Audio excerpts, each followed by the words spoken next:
It's late at night and you're one of the last guests left in attendance at the party of a wealthy farmer in upstate New York. You dance and merry-make with the best of them, but as the hour grows late, you decide it's time to head for home. You head to your car and hop in, not looking forward to the long drive through the dark, foreboding woods. To make matters worse, the locals have spent all night filling your head with ghost stories about the various spooks who haunt these woods. One of those tales, however, stood head and shoulders above the rest, or maybe just shoulders. That's the legend of the Headless Horseman, a shadowy figure who's said to be the ghost of a dead Revolutionary War soldier. The horseman haunts those backwood roads late at night and mercilessly pursues any who cross his path. But that's just superstition, you say to yourself, as you cruise along in your car, the headlights barely cutting into the oppressive darkness ahead of you. Then suddenly, you hear a faint sound from somewhere outside your car. It sounds like… no, it couldn't be. Why, it sounds like horse hooves. Clip-clop, clip-clop, clip-clop.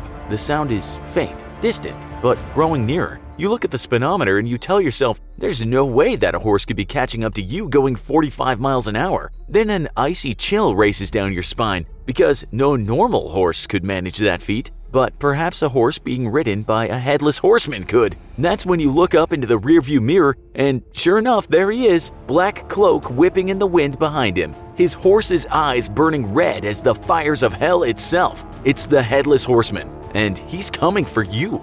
So you ignored the warnings of a bunch of dumb hick farmers and now have tread upon ground sacred to a ghostly headless apparition who wants nothing more than to eat your soul. Or actually, we're not sure what the Headless Horseman wants, really, but it can't be anything good. How are you going to defeat it? Most Americans are well acquainted with the tale of the Headless Horseman, thanks to the legend of Sleepy Hollow, a short story written by author Washington Irving. In the story, the horseman is alleged to be the spirit of a dead Hessian soldier who now takes his revenge on the living for the loss of his head. Curiously enough, in the original story, it becomes quite clear that the horseman is simply a myth and a cover for a local man who was in a contest with the story's protagonist for the hand of a woman to marry. The local man simply posed as the Headless Horseman to terrify his competitor away, and it worked, too. Americans may be surprised to discover that the Headless Horseman does not have his origins in the famous short story The Legend of Sleepy Hollow, which kind of makes sense as horses and, well, horsemen have been around for thousands of years. It's inevitable that someone else would have thought of a spooky story involving a Headless Horseman.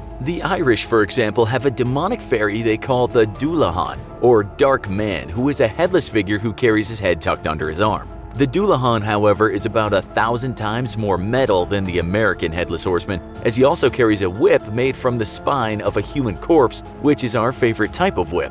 The Headless Rider gallops along in perpetuity, only stopping to call out a single name. In that instant, the named person dies and the rider rides on. The Scottish also tell the tale of a similar figure, although theirs is a bona fide apparition more in line with the American version. In their tales, the horseman is a man named Ewan who lost his head in a duel over the leadership of his clan. Angered by the loss of his head and his clan both, Ewan now rides a headless horse and haunts the Isle of Mull. Not to be left out of the Headless Horseman Club, the English have their own version of the Headless Horseman, though theirs harkens back to the same myths from which sprung the legendary King Arthur. In the Arthurian story, King Arthur is throwing a feast on New Year's Day when suddenly a giant of a man dressed entirely in green and riding on a green horse rides into the middle of the feast. He challenges all of the assembled knights to a game, brandishing a beautiful axe. He asks that any knight strike him once with the axe on the condition that in a year and a day, the Green Knight may return the blow. Weird game, we know, but this was back before cell phones and PlayStation.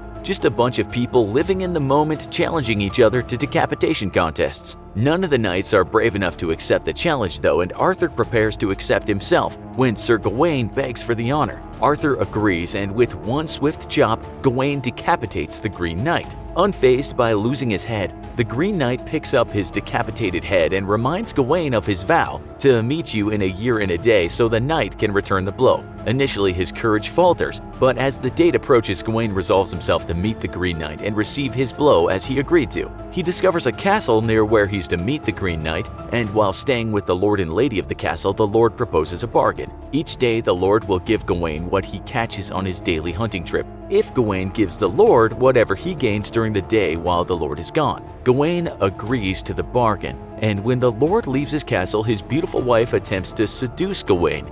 Gawain, however, acts honorably and rebuffs her advances, at last yielding to a single kiss on the cheek.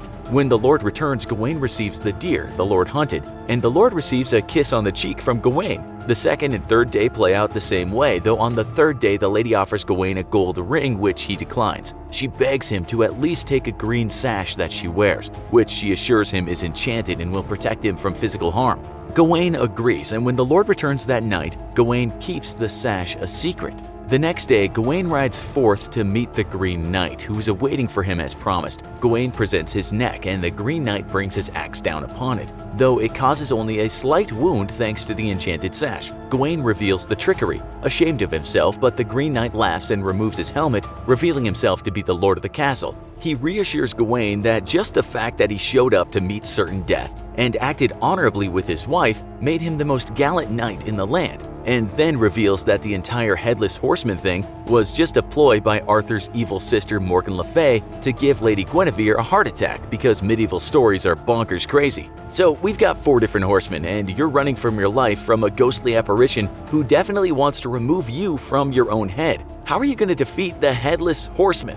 First, we don't have time to figure out which Headless Horseman you're dealing with, so we're going to hedge our bets and try to defeat all of them. We'll start with the possibility of this horseman being of the American variety, which means you're dealing with a long-dead Hessian mercenary soldier who was hired by the British to try to defeat the American revolutionaries. If you yourself are American, then rest assured that this Headless Hessian horseman, say that 3 times fast, is not going to be taking kindly to you, as it was an American cannonball that knocked his head clean off in the first place. His fellow soldiers couldn't be bothered to pick up the pieces of his head and simply buried him without it. As with any spirit, the best way to defeat the Headless Horseman is to bring it peace. In this case, you're going to have to go to White Plains, New York, and start digging around Revolutionary War battlefields for the pieces of the horseman's missing head. Now, taking a cannonball to the face at high speed is not going to leave much behind but fragments, so you're going to need patience and some super glue as you piece together a skull jigsaw puzzle. But once you've got the skull complete, or at least most of it,